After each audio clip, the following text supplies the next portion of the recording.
everyone! Welcome back to HLV Visa Consultancy. In today's vlog, i-share ko sa inyo yung latest requirements na dapat ninyong i-gather for your Spain visa application. Before we proceed, I would like to congratulate Ma'am Crisel.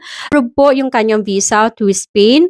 How many times na nag-apply po siya ng visa before? So, hindi po siya sunerte. But this time, approved na po yung visa niya. And to share this good news with you, i-share ko po kung paano namin dalawa ginawa. Ano yung mga requirements na hinandaan namin na dalawa. So, nag-message lang siya sa akin before kung pwede ko ba siyang ma-assist para naman from refused visa to approved visa, and yes. So, nakakatuwa yung gantong balita. If you are also applying for Spain visa, visit visa, panoorin nyo yung buong video. Ang unahin kong i-discuss is the documents from the inviter or sponsor sa Spain. Bakit? Because without these documents, hindi po pwedeng mag-proceed ang application sa Pilipinas. For you agreed na i-invite ka ng boyfriend mong Spanish citizen or any kamag-anak mo doon, have them commit because invitation is not enough. Ang dami pong mga supporting documents na dapat nilang ibigay sa applicant. So yung official list ng documents na sinusundan ko for my clients and refuse to approve visa. So number 1 is the Carta de Invitación. So this is the invitation letter. Kuha po ito or pinaprocess po ito sa municipality kung saan po nakatira ang inviter or sponsor ninyo. Pangalawa is your sponsor passport copy or any valid ID dyan sa Spain. Number 3 is the proof of residency or yung tinatawag po Pardon Municipal de Habitantes. Ito yung katibayan na talagang may residency si inviter sa Spain because we know ang dami po mga TNT dyan sa Spain, yung mga walang permanent address. Sponsor 6 months payslip o kaya naman your sponsor 6 months bank statement. Yung ibang sponsor hindi nagbibigay nito for privacy daw. Ayaw nila na may ibang taong makakita ng kanilang bank account, but without this, hindi po pwede. If your sponsor is working in Spain, work contract po niya, and any proof of accommodation like rental agreement or house title. And additional documents, this is not mandatory because this is for the immigration, pero ako sinasama ko siya for the visa application. So this is the affidavit of support and guarantee na kailangan pong i-process ni sponsor sa Philippine Embassy sa Spain. I know familiar kayo sa affidavit of support and guarantee because this is also the major requirements na dapat i-present sa Philippine immigration. Otherwise, kung wala ka nito, even though you have visa approved, hindi ka pwedeng makaalis ng Pilipinas or kaya naman ma-offload ka. So all the documents na binanggit ko, the Carta de Invitación, Padron Municipal de Habitantes, and the Affidavit of Support and Guarantee should be sent to the Philippines in original form. Let's move on to the applicant part. General requirements na kailangan i-prepare ng isang applicant. Number 1 requirements is to secure your visa appointment. You can book your appointment in BLS International. So, you can watch this video. So, tutorial yan kung paano kayo makapag-book ng appointment. And once you secure your appointment, the next step is to accomplish your application form. So, the application form can be also downloaded sa BLS International website. And don't be confused sa application form for Schengen Visa Type C or Visa Type D. For visit visa or for tourism, short stay po kayo. So, ang pipiliin nyo is Schengen Visa Type C application form. The next one is your cover letter. Nagawa po ng applicant. In this letter, you need to write or to summarize all the details of your application. So, isusulat mo dito yung travel date mo, yung purpose mo, kung bakit gusto mo pumunta ng Spain, yung ties mo sa Pilipinas, isulat mo na dyan lahat.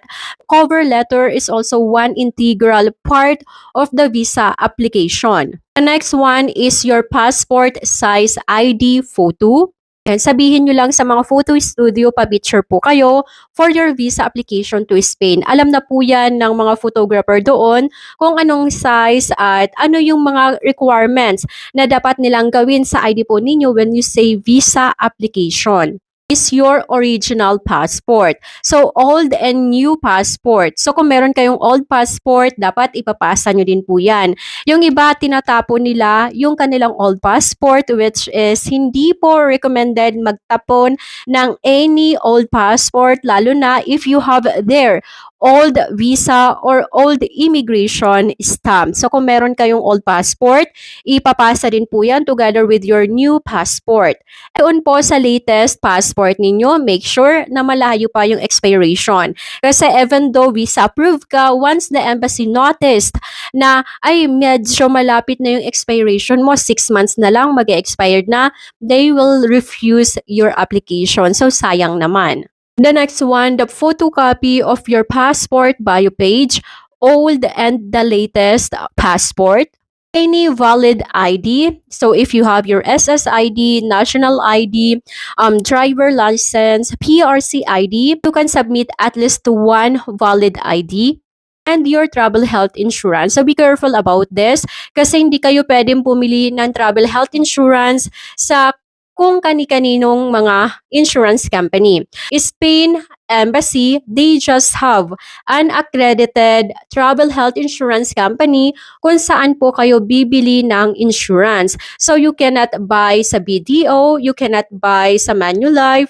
These are not accepted when it comes to visa application. If you want me to help you to book your travel health insurance para iwas mali, you can email me in this email address or follow my Facebook page. For the proof of relationship to your sponsor. So this is also one factor na tinitingnan ng embassy to prove your relationship with your sponsor. If you are unmarried couple, hindi ka kasal sa sponsor mo, for example, sponsor mo is your boyfriend, girlfriend, common law partner, you can submit pictures of you together kung nag-meet na kayo sa Pilipinas or in other country. Isa stamp or immigration stamp ng sponsor mo kung pumunta siya ng Pilipinas before to meet you, and a screenshot of your video call and messages. So, and if your sponsor is your relatives, so may halong dugo, okay? Parents, for example, tita, lolo, mga ganyan, brother-in-law, lahat, basta kadugo, birth certificate. So, birth certificate ng sponsor mo at birth certificate mo, and this is in original form, PSA, not older than 6 months. And if your sponsor is your friend, okay, pictures of you together and also a screenshot of messages and video call. Let's move forward na po sa refusal section. Sinasabi kong refusal section because once you missed one of this, pwedeng ma-refuse yung visa po ninyo. Yung mga babanggitin ko is about your ties in the Philippines. Ano yung babalikan mo sa Pilipinas? Ano yung magiging reason mo kung bakit babalikan ng Pilipinas at hindi ka mag-overstay sa Spain o kaya naman maghahanap ng trabaho doon? And pinaka-common visa refusal. Para ma-avoid mo ito kasi baka ito din ang maging refusal reason mo, then keep watching this video. For the financial ties, pasok dito yung mga savings mo sa Pilipinas. Kaya nga nire-required ng embassy that even though you are a sponsor, kailangan pa rin magpasa ang applicant ng kanyang sariling bank details. So your bank certificate and 6 months bank statement of account. So kung mas marami kang savings, mas maganda. But if you are a sponsor naman, you don't need to show up na napakarami mo din pera sa bangko, no? So, ang applicant naman ay isang pensioner. Just the same po, pension slip, yung SSS pension slip po, or GSIS pension slip. You are holding different type of investment like the MP2 savings. Then, punta na rin tayo dito sa economic ties. Dito sa economic ties, kapag meron ka dito at least one, malaki ang chance na ma-approve ang visa mo.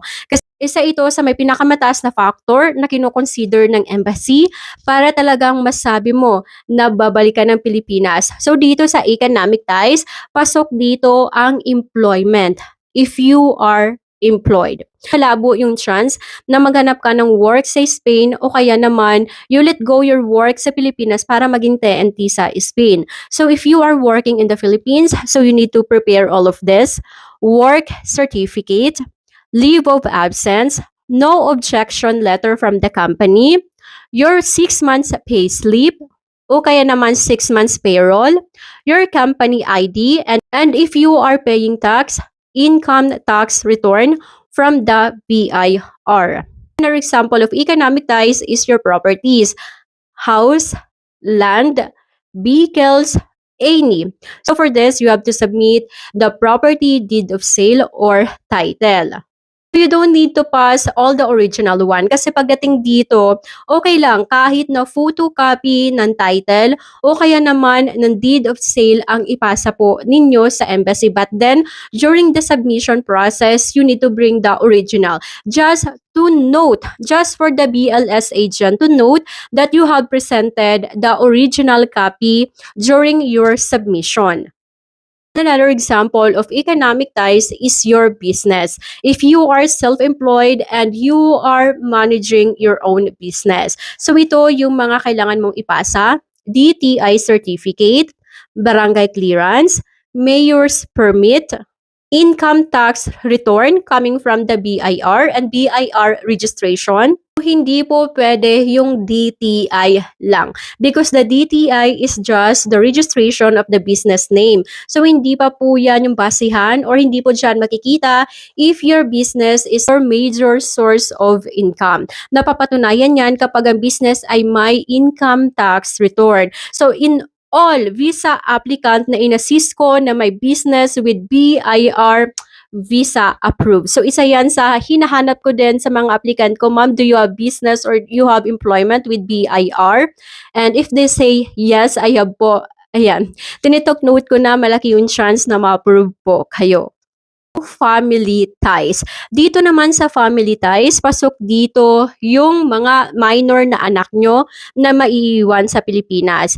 And as proof na talagang babalikan ng Pilipinas to take good care of your children, then PSA po, 6 months old PSA birth certificate mo at ng mga anak mo ay kailangan, original yung ipapasa sa embassy.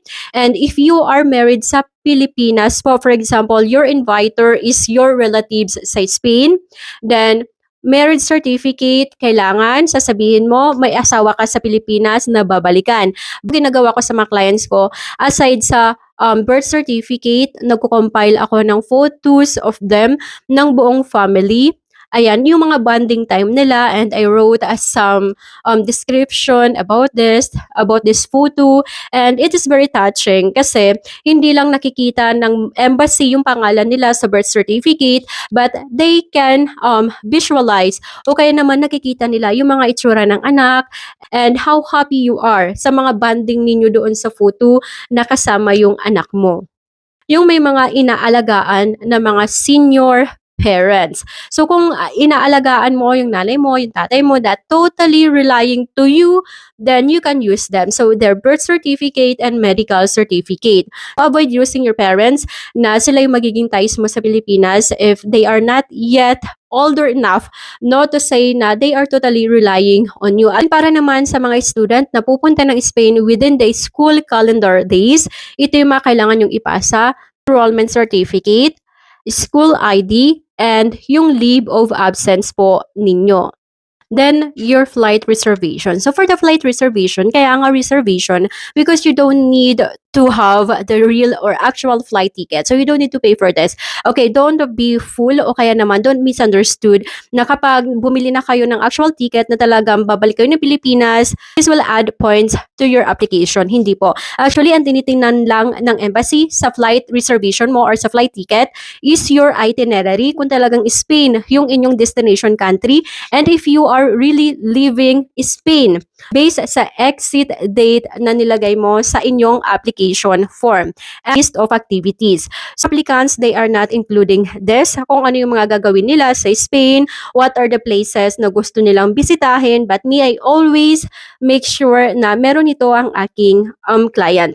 Regardless kung ilang araw siya magi-stay sa Spain, nagpro-provide ako ng list of activities para sa kanya. So, sabi ko nga, sana kung may mga old passport kayo, hindi nyo pa po yan tinapon kasi yung inyo pong mga old visa stamp and immigration stamp from your previous travel, pwede nyo po yan ipasa as proof that this is not your first time na magbibiyahe ka sa ibang bansa. This is not your first time na makaka-encounter ka ng immigration process to prove that you follow the other country's immigration and regulation at umuwi ka ng Pilipinas at hindi ka doon nag-overstay, you have a very good immigration record. So that is the advantage of this. And that is for today's vlog. Guys, I hope I feed you up with a lot of information. So if you need assistance for your visa application, hindi mo alam kung paano yan sisimulan, what are the documents, because visa application, this is not just about the documents also. You have to deal with the process. You can email me in this email address or follow my Facebook page. So much and see you in my next vlog.